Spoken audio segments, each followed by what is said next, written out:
সব থেকে বাইরে, সব থেকে মেজর যেখানে আমি কনসার্ন, সেটা হচ্ছে বিশ্বকর্মা পুজোকে বাতিল করে কেন?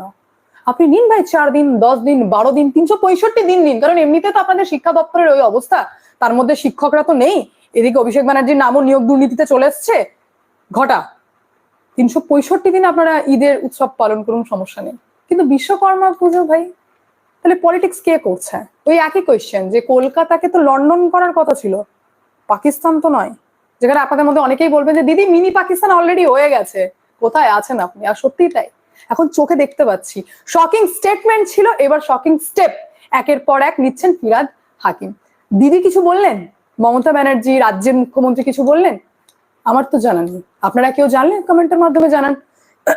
আমার তো বাস এটাই জানানোর ছিল যে দেখুন ভাই, কলকাতায় কাজ স্টার্ট হয়ে গেছে, মোটামুটি স্কুলগুলোকে হাতিয়ার করা হচ্ছে এবং বেছে বেছে